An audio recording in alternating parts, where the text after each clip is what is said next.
Bonjour à tous, comment déterminer une primitive d'une fonction f sur un intervalle? Voilà une question type à laquelle on va essayer de répondre.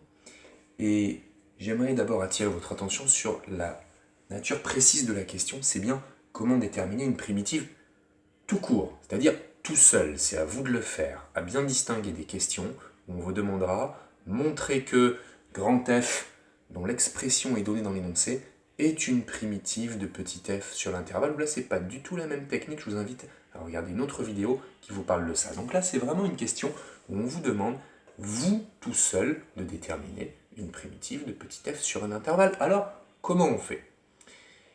Je dirais qu'il y a deux cas possibles quand on veut déterminer une primitive d'une fonction petit f. Déjà, en toute rigueur, pour qu'une fonction petit f soit primitivable, admettre des primitives, pour vous en terminale, il faut qu'il soit continu. En fait, c'est pas forcément nécessaire. Par contre, vous savez que si elle est continue, ça on l'a vu dans le cours, si elle est continue, elle admet des primitives. Donc ça veut dire que quand vous voyez une fonction où on vous demande de la primitiver, si cette fonction est continue, vous allez dire, ah bon, bah ok, je suis sûr qu'au moins, il y aura des primitives qui vont exister. Hein, mais rassurez-vous, toutes les fonctions dont on va vous demander des primitives, elles seront bien sûr continues, il n'y aura même pas besoin de l'écrire. Bref, comment déterminer une primitive de f sur i? Deux types de fonctions à distinguer pour pouvoir trouver des primitives. D'abord, quand on vous donne des fonctions qui sont, on va dire, usuelles, ou bien qui sont des sommes de fonctions usuelles. Voilà, primitive, une primitive, on va pouvoir la donner directement, parce que c'est facile. Un peu comme quand on dérive une somme, ou bien un produit, une fonction par une constante. On peut le faire direct. Regardez, par exemple, on vous donne f de x égale, je sais pas, exponentielle de moins x. Allez, 2 exponentielles de moins x. Et il vous faut déterminer tout seul une primitive de petit f sur l'intervalle R. Qu'est-ce que vous allez faire? Eh bien, quand ce sont comme ça des fonctions usuelles, vous avez juste besoin de votre tableau de gauche de primitivation, c'est-à-dire le tableau, le formulaire des primitives usuelles, pour aller me chercher, parce que vous devez le connaître par cœur, pour aller me chercher dans votre petite tête quelle est une primitive de celle-ci. Alors, ce ne sera pas forcément toujours exactement celle-là, il y aura peut-être un petit coefficient devant, un petit nombre réel, ou bien une somme avec une autre fonction usuelle, mais dans tous les cas, pour ce genre de fonction, vous n'avez besoin que de votre tableau des fonctions usuelles. Alors après, comment ça se rédige?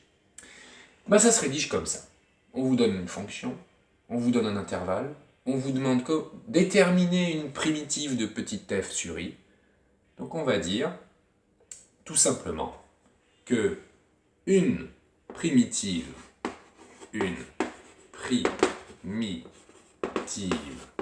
de petit f sur R est...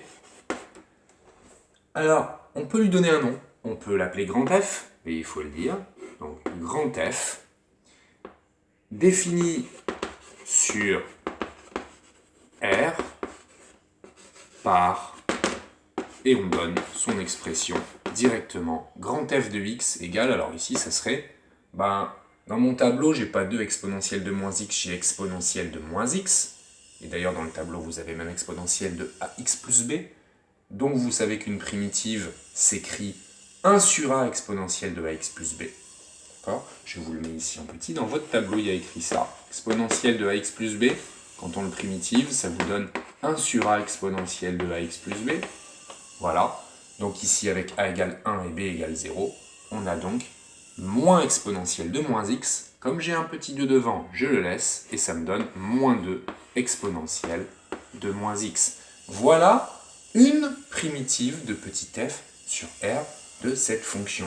Si j'en voulais d'autres, si je voulais toutes les primitives, eh bien il faudrait que je rajoute un petit k, virgule, k appartenant à R. Et ça, eh bien, c'est tout ce qu'il y a à écrire pour ce type de fonction usuelle. Si on voulait vraiment rajouter un petit truc, on pourrait dire par sécurité, juste avant de dire qu'une primitive de f sur R, on pourrait dire que f est continu sur R, donc admet des primitives sur R. Et on répète, et donc une primitive de f sur R, c'est cette fonction-là.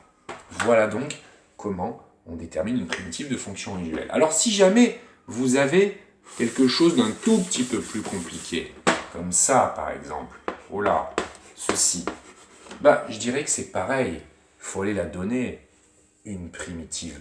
Parce que ici on pourrait se dire, tiens je vais reconnaître la forme, c'est de la forme U plus V, donc une primitive c'est grand U plus grand V. Oui éventuellement, mais ça reste une toute petite somme de fonctions usuelles, donc pareil on pourrait écrire ici que une primitive de petit f sur, alors là ce serait pas R, on vous ferait travailler peut-être sur R étoile, ou même peut-être on restreindrait à R plus étoile, et vous diriez tout simplement que une primitive de petit f sur R plus étoile est la fonction. Donc pareil, toujours lui donner un nom, grand F, défini sur R plus étoile par cette relation-là, moins 2 exponentielle de moins x. Ah, il y a une somme, donc ça veut dire qu'on va pouvoir faire la somme des primitives, et 1 sur x, pareil, tableau des fonctions usuelles. Vous devez savoir qu'une primitive de 1 sur x, c'est ln de x. Et donc on en fait la somme, et voilà une primitive de petit f sur r plus étoile. Tout simplement l'utilisation des tableaux. Alors, ça c'est pour le premier type de fonction. Celles qui sont usuelles ou qui sont des sommes de fonctions usuelles, on peut les balancer directement. Maintenant, qu'est-ce qu'on fait quand on a quelque chose d'un petit peu plus compliqué? C'est la même question, d'accord, mais la première vérification, c'est toujours de voir si on a quelque chose d'usuel ou pas. Alors en pratique, vous aurez quand même pour cette question rarement quelque chose d'usuel. Donc vous aurez plutôt des fonctions, par exemple, qui auront cette tête-là. Voilà, 2x exponentielle de x carré. Hein, on en est là. Donc on a cette fonction-là, et il faut trouver une primitive sur R. Voilà. Et là, vous cherchez dans votre tableau de gauche des fonctions usuelles, et vous ne la reconnaissez pas, bien sûr, et ce n'est pas non plus une petite somme ou un petit produit par une constante d'une fonction usuelle écrite dans le tableau des primitives, tableau des fonctions usuelles. Donc, on va faire une reconnaissance de forme, un peu comme pour les dérivés. C'est-à-dire, est-ce que f est de la forme u fois v, u sur v, tout ça, tout ce qu'on faisait pour la dérivation. Maintenant, on le fait aussi pour les recherches de primitives. Par contre, attention, des formes, il y en a beaucoup moins que pour la dérivation, et elles sont beaucoup plus pénibles parce qu'elles font toujours intervenir un u' qui doit apparaître quelque part à une constante près, on le verra. Donc, vos formes classiques à reconnaître, vous en avez tout un tas dans votre tableau de gauche, mais les plus fréquentes sont u', u' sur u et u' exponentielle de u. Franchement, c'est quasiment toujours celle-là, d'accord? C'est vraiment celles qui reviennent le plus. Après, il y en a d'autres. Il y a tout ce qui est u', u carré, u', u3, hein, u' sur u carré, u' sur u3. Bref, tout ceci est dans votre tableau. Vous avez aussi u' sur racine de u. Mais ça, c'est beaucoup moins fréquent en pratique. Les formes u', u' sur u et u' exponentielle de u sont celles que vous trouverez le plus souvent. Donc il va aller falloir chercher une forme, une de ces formes-là, dans les expressions des fonctions que vous verrez. D'accord? Et donc, c'est ça votre première étape. Un peu comme pour la dérivation, je répète, quand c'est des fonctions qui ne sont pas usuelles, qu'on ne reconnaît pas bien, on doit rechercher la forme. Donc c'est ce qu'on va dire. On va dire, tiens, f est de la forme, f est de la forme, et on reconnaît. Donc là, on va chercher et on se dit, tiens, ça ressemble à u' exponentielle de u, donc on va le tenter. On va tenter la forme u' exponentielle de u. Alors pourquoi tenter? Parce que parfois ça tombe pas pile, on le verra juste après avec un autre exemple pour lequel ça tombera pas pile et il y aura besoin de travailler avec une constante. U' exponentielle de u, vraiment? Alors, si c'était le cas, il faudrait que je pose u égale x carré et que je vérifie donc en dérivant, mais je sais dériver x carré, ça me fait 2x, il faut que je vérifie que u' exponentielle de u avec ce u et donc ce u' me donne bien ceci. Est-ce que c'est le cas? Ben oui, parfaitement, parce que u, si je pose u égale x carré, quand je le dérive, ça fait 2x, et u' exponentielle de u, ça fait 2x exponentielle de x carré, ben j'ai pile f, donc j'ai rien à changer ici, c'est parfait, f est bien de la forme u' exponentielle de u, avec u égale ceci, u' égale cela. Alors maintenant que j'ai reconnu une forme, eh bien je peux me lancer. F admet donc des primitives, ou alors directement, je vais dire que une primitive, il faut que je lui donne un nom, grand F de petit f existe sur R et grand F égale, et là, je donne la formule qui est dans votre tableau, donc primitive opération, c'est-à-dire le deuxième tableau. Tout ce que je vous ai dit tout à l'heure pour les formes, u' sur u, u', u' exponentielle de u, ben non seulement il faut les apprendre par cœur pour savoir les reconnaître, aller les rechercher, mais il faut aussi bien sûr aller apprendre par cœur la primitive qui leur est associée, c'est-à-dire pour celle-là, ln de u, pour celle-là, je vois même plus ce que j'ai mis, u', 1 demi u carré, et pour celle-là, exponentielle de u, et les autres au cas où. Bref, apprendre par cœur toutes les formes disponibles, et apprendre aussi, bien évidemment, leurs primitives, sachant que ça s'apprend très facilement, parce que on se rappelle que la primitivation, c'est l'inverse de la dérivation, et en dérivant ça, bien évidemment, fonction composée, on va retomber sur la colonne de gauche.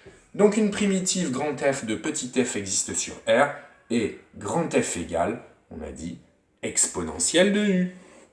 Parce que, dans mon tableau, primitive du prime exponentielle de U, c'est exponentielle de U. Alors, voilà, j'ai reconnu la forme de sa primitive.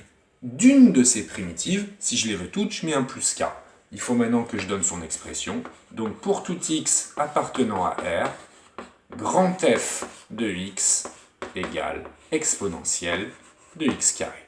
Voilà, je peux toujours faire aussi une toute petite vérification au cas où. Quand j'ai trouvé l'expression d'une primitive, quand je la dérive, je dois bien sûr retomber sur petit f. C'est le cas. Hein, quand je dérive ça, exponentielle de u, ça me donne bien u' exponentielle de u, qui me donne bien 2x exponentielle de x carré. Voilà. Qu'est-ce qui se passe quand on a, désormais, dernier cas qu'on va voir, une fonction qui n'est pas usuelle, dont on va réussir à reconnaître la forme, mais pour laquelle il y aura un petit problème parce que ça tombera pas pile. Et bien on va voir comment on travaille avec les constantes. Pour cela, je vais vous donner la fonction suivante. On va dire par exemple x plus 1, x plus... non, je vais mettre peut-être... je vais mettre x, allez. Je mets x sur... Puis là, on va mettre 2x au carré plus 1. Voilà. X sur 2x carré plus 1.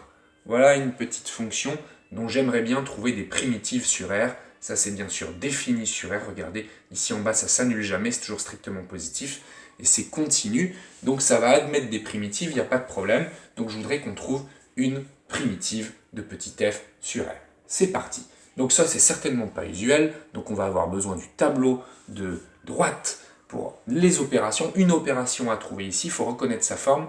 Et là, on se dit entre u', prime sur u, u' exponentielle de u, oui, bon, il y a un quotient, ça nous aide un peu. Ah oui, ça va être u' sur u, certainement. Donc on se prépare. On va écrire que f est de la forme u' sur u, avec... Si on trouve que c'est la forme u' sur u, ça veut dire qu'on est obligé de poser u égale ce qui est en bas. On commence par u, bien sûr, et ensuite on va devoir dériver u pour avoir notre u' et le vérifier.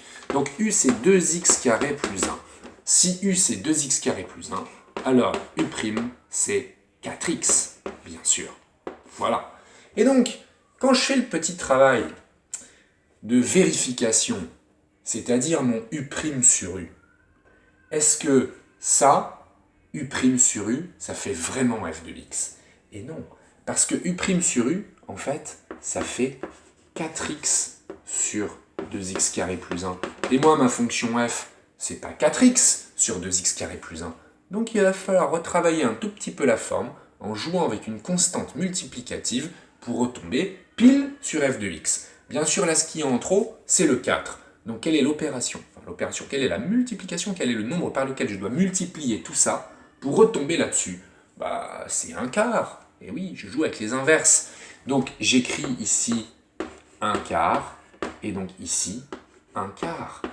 Et en effet, un quart fois u' sur u, ça me donne un quart fois 4x sur 2x carré plus 1, ça me donne bien f de x. Donc j'ai vraiment reconnu la forme précisément. La vraie forme, c'est celle-là. C'est pas u' sur u en fait, c'est un quart fois u' sur u. C'est une forme possible, j'ai juste un petit k devant, mais c'est parfait, parce que je vais pouvoir trouver une primitive de petit f.